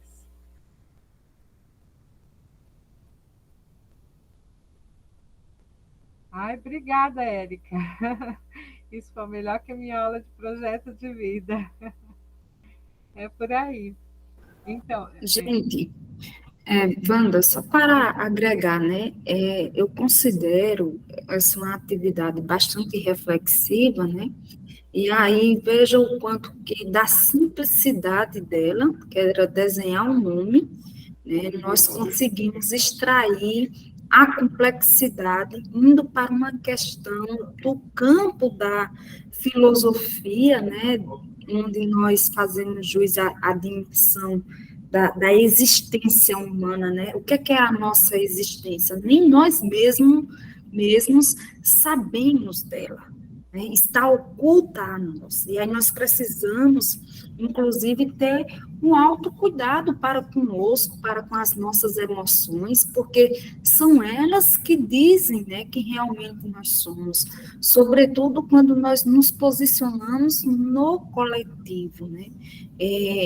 Estar no coletivo é um risco que você corre por ser visto, né, por ser visto de uma forma, né, por ser visto de uma forma, sendo que você se vê de outra forma. E a essência em si, né, é como diz Anthony Exupéry, o essencial é invisível aos olhos. Então, nessa complexidade toda, eu lhe parabenizo pela brilhante e singela ação reflexiva que você acabou de nos mobilizar na prática. Parabéns, viu? Obrigada, professora. Dentro disso, eu gostaria de colocar também uma situação que o Paulo Freire abordou, porque esse é o intuito mesmo, é de fazer refletir, né? E de que, com certeza, cada um de vocês vai pensar sobre essa dinâmica novamente, e peguem a folha, façam com calma, façam a letra bem grande, bem cursiva, do jeito que você faz normalmente, com bastante calma, e recorte.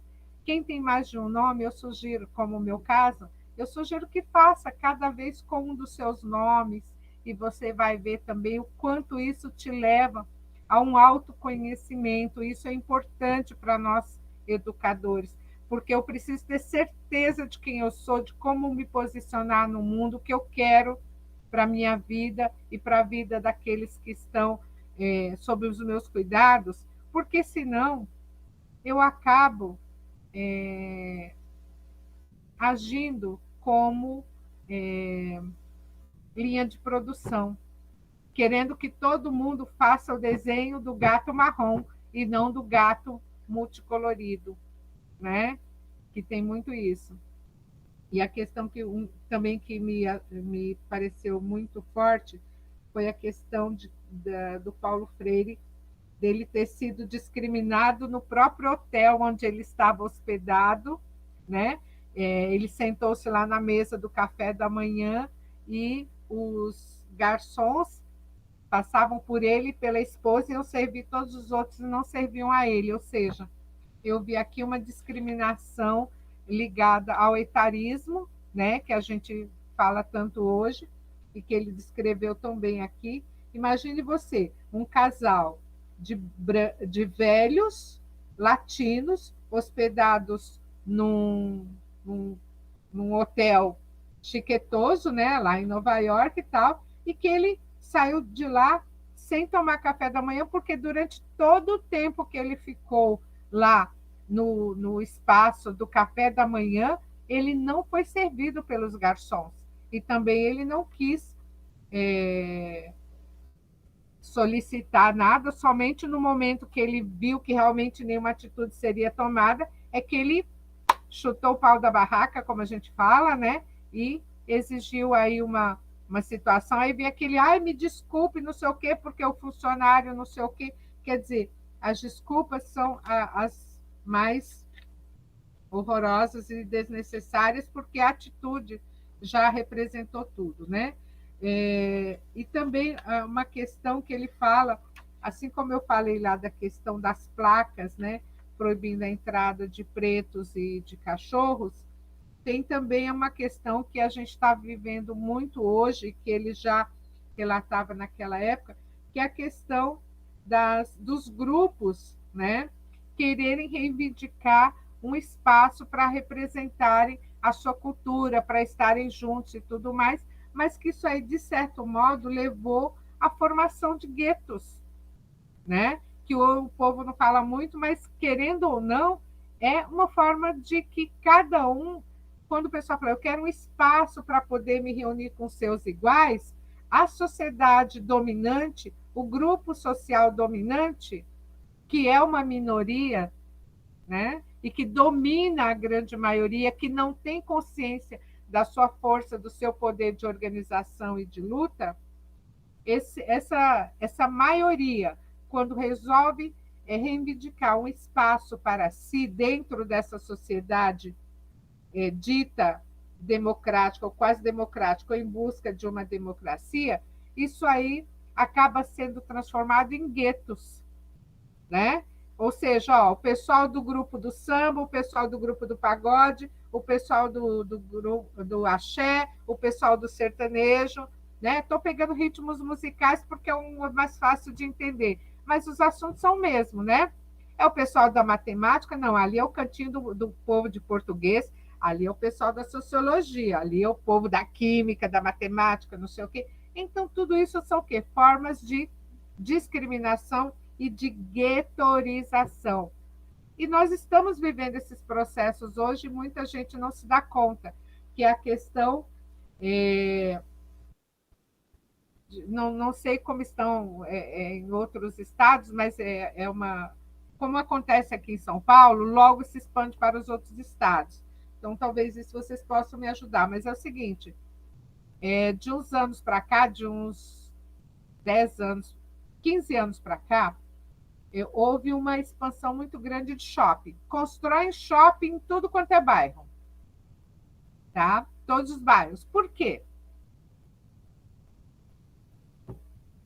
Porque assim o povo de um bairro, tendo shopping, com cinema, com loja, com não sei o quê, com playground para a molecada brincar e tal, e tal, e tal, querendo ou não, você já está indiretamente indicando que esse pessoal desse bairro não vai sair daqui para ir no shopping, lá na região dos Jardins, que é a região mais chique aqui de São Paulo, dos shoppings mais caros, onde 1 hora de estacionamento é R$ 40, né? E por aí em diante. Então, querendo ou não, é uma reprodução de tudo aquilo que já vinha lá nos anos 60, continua acontecendo, só que com outro olhar, disfarçado de outras coisas, que o povo que não entende como funciona a sociedade, não questiona, não observa, e voltamos naquelas palavras fortes lá do início, não percebe essas coisas. E essas questões também a importância de que o momento de luta, onde aqueles que são diferentes acham que por serem diferentes não tem nada em comum, né? Então ele fala muito sobre isso, sobre a questão da necessidade da união dos diferentes, mas que deixem de lado as divergências, mas que convirjam, que conversem e vejam. Nisso aqui a gente pode caminhar junto e pode ser tolerante e pode se dar as mãos, né? E a questão que ele fala também das pessoas que são os democraticamente alegres. São aquelas pessoas, não, eu sou democrata, tem aquele discurso de democracia, eu sou um professor democrático, eu ouço meu aluno, eu trabalho, né? Eu converso com todas as pessoas, respeito todas as pessoas, mas na minha casa, determinado tipo de pessoa não entra. Pela cor da pele, ou discrimina pela condição social, pelo tipo de roupa, pelo tipo de carro que tem, pelo tipo de formação que tem. Ah, não, isso aí não tem estudo, isso nem chamo para ir lá na minha casa tomar cafezinho, nem abro a porta, né? E coisas desse tipo, né? E uma outra frase muito forte que ele colocou na questão das estruturas sociais, né?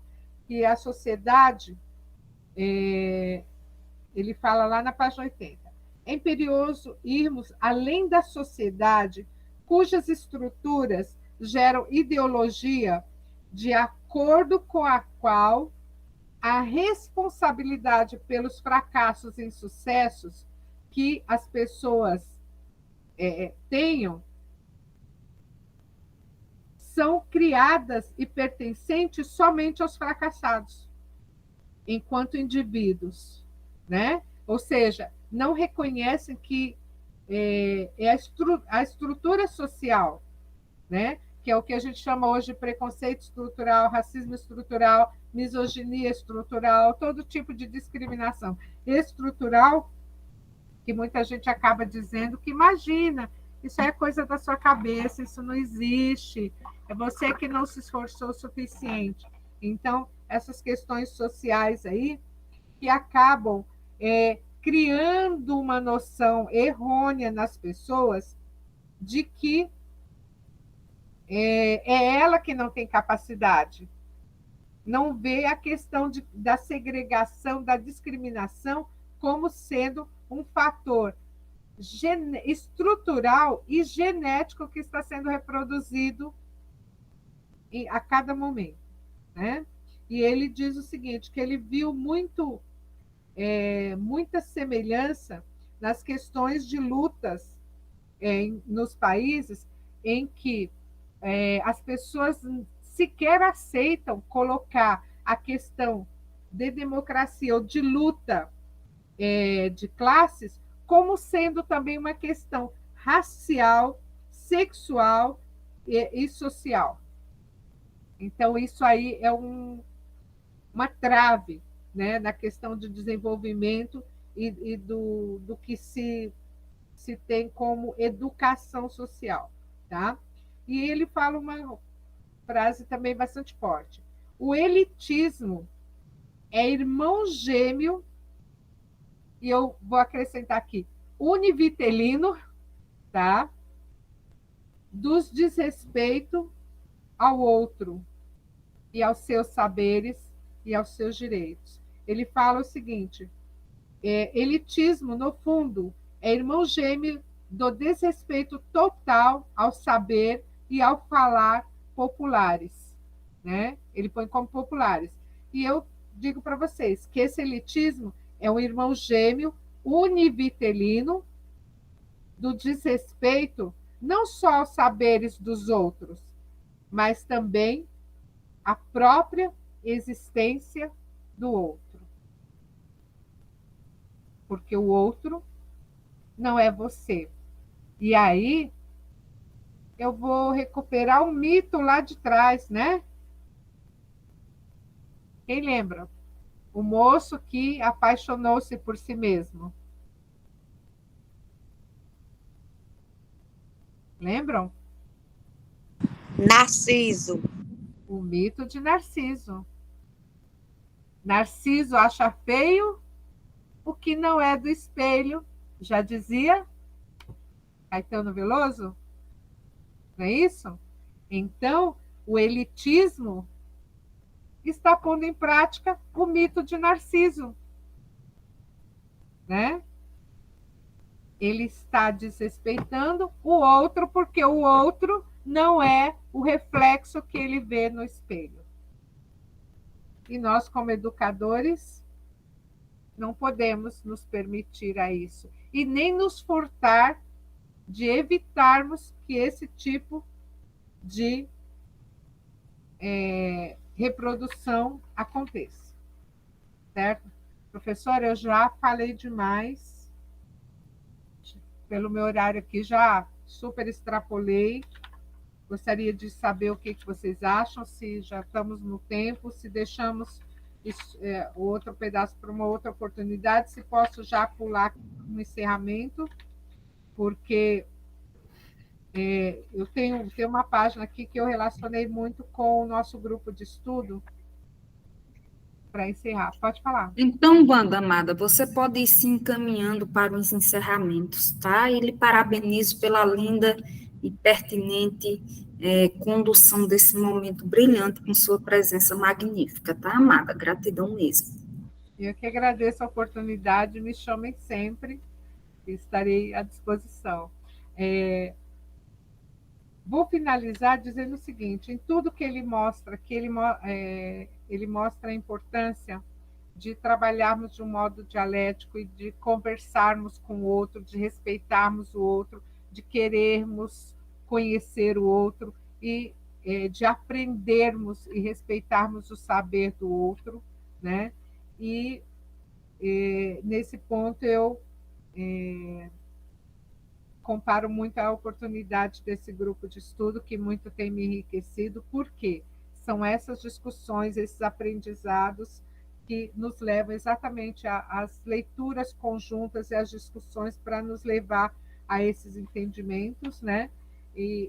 Porque ele fala aqui até a história da questão dos militares, né? Que chegou a trabalhar com os militares, que eram aqueles tão rígidos, com regras e com normas, e que acabaram passando a ter um entendimento mais humanizado da vida e da convivência e da educação dos indivíduos, né?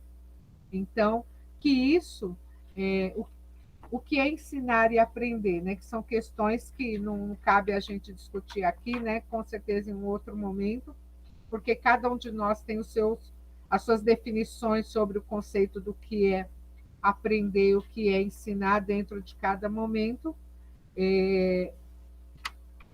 E esses conceitos é que devem ser levados em consideração quando a gente questiona também o que é educação, o que é fazer um planejamento voltado para a educação, ou um plano de curso, um plano de aula, um plano de atividade, um projeto a se desenvolver com os alunos, porque tudo isso tem que levar em consideração a esperança que cada um tem, respeitar o saber de cada um e o direito de cada um criar as suas asas e ter essas asas possam levá-los adiante, seja em que sentido da vida for, né? E os outros trabalhos que ele menciona aqui, até a página 99, espero que todos leiam, a questão de lutas de classes, a questão de estruturas religiosas, de governos, a questão de colônias ou não colônias. Nós somos colonizados todos os dias. Quando a gente muda de uma instituição para outra, a gente se sente como povo colonizado ou não, né? Independente de que lugar do mundo nós estejamos. Quero agradecer a moça aí do Pará, da AXA, né? Então, pela diversidade também. E fiquei triste porque pouca gente participou hoje. Queria que o pessoal participasse mais, perguntasse mais, mas tenho certeza que não faltarão oportunidades e agradeço demais por essa oportunidade. Muito bem, Antônia, parabéns, tá, querida? Foi excelente, muito bom mesmo. Parabéns. E aí você foi fidedigna, né, e pontual ao momento do nosso encontro e conduziu maravilhosamente bem, tá certo? Um momento, né, inclusive trouxe aqui um elemento diferenciado, que é a parte prática, né, e aí você foi muito feliz pela forma como conduziu esse encontro. Estou muito gratificada por você ter aceito, né, se permitido, e fez uma excelente mediação, tá? Mas ainda eu espero você cantar uma música de Roberta Miranda para nós, viu? Você é muito parecida com ela. Como eu me confundi com essa questão de datas e organizações, pode ser na próxima aula, professora? Eu vou procurar e vou ensaiar. Você canta? Hã? Você canta? Eu gosto de cantar em karaokê, gente, mas com esse Ótimo. Faz tanto tempo que eu não saio. E olha, Mulher, mas cante outra música para encerrar, não precisa ser Roberta Miranda, não, uma que você goste. Wanda, é uma que você gosta, não precisa ser. Eu falei Roberta Miranda porque você é a cara daquela artista, viu? Ai, briga, gente, eu fiquei tão feliz com isso. Você é muito parecida, ao menos para os meus olhos, né? Ai, você é super parecida com Roberta Miranda, menina. Obrigada. Parabéns, viu? Eu gosto muito de música, assim, e inclusive eu costumo usar muito letras de músicas, né? E eu tinha estava preparando uma outra, não da Beta Miranda, para fazer a dinâmica com vocês, mas acabei optando por essas duas mais simples, né? Que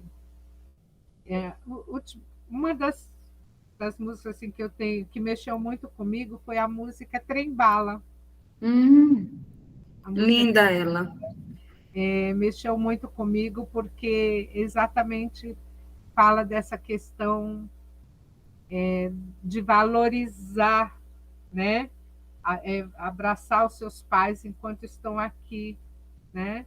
Essa frase pegou muito forte para mim, e eu trouxe isso também para a minha vida, em todo esse sentido, exatamente porque não é abraçar só o pai enquanto eles estão aqui, né? Mas abraçar todas as pessoas. A gente não sabe daqui a 5 minutos, daqui a meia hora, 1 hora, se a gente vai ter essa oportunidade. E no período que lançou essa música, eu também estava num momento muito reflexivo, também de pedir desculpas e chegar para o outro, né, e falar assim: olha, eu preciso conversar com você sobre tal fato. Na época eu entendi isso, e hoje refletindo eu entendi diferente, eu queria que você me ouvisse e tal, entendeu? Ter essa grandeza, essa liberdade, essa coragem de chegar para o outro e pedir a oportunidade de diálogo, né? E vou cantar Trem Bala para vocês no próximo encontro, tá bom? Vou estar menos... Tá, querida, gratidão. Tá bom? Bom, gente, mais alguém quer se posicionar? Estamos nos encaminhando para o fim. Acho que o pessoal está pedindo para colocar a frequência aí, acho que a gente foi... Jeová, você faz... Emanuele, você faz a gentileza de postar novamente a frequência, querida, por favor. Vou botar no grupo, né? Pronto, já está. Obrigada. Ótimo. Pois é, Sidoca amada, está gravada, depois você escuta. Ai, mandem para mim também, que eu quero deixar isso documentado. Vai ficar num grupo, certo? Normalmente a gente coloca no canal do YouTube nossos encontros, tá certo? Com certeza. Aí a gente vai ter a oportunidade de se rever, né? Sim, isso é importante. Aí eu vou contar um negócio aqui para vocês. Fiquem torcendo para mim, acho que eu já falei para a Daiane no privado. Provavelmente surge uma oportunidade de eu ir agora entre o final de novembro, depois do dia 20, para Fortaleza, acompanhar uma tia que vai rever uns parentes, resolver um assunto lá. E eu estou morrendo de vontade de ir aí, não sei. Como eu vou estar acompanhando, eu não vou poder deixá-la muito sozinha, não sei se vai possível vê-los. Mas se alguém estiver lá por Fortaleza, eu vou mandar no grupo aí, pelo menos para dar um abraço em vocês. Mas se eu não for, devido ao tempo, vai ser muito restrito, não vai ser por falta de vontade, tá bom? Ok, se você puder dar um pulinho até Caicó, venha-se embora. E aí, no evento, mas infelizmente não deu, tá bom? Tá bem, gente. Pois um abraço no coração de vocês, tudo de bom, boa noite, viu? Gratidão por tudo e tanto. Tchau, tchau, gente. Tchau. Boa noite. Tchau, tchau.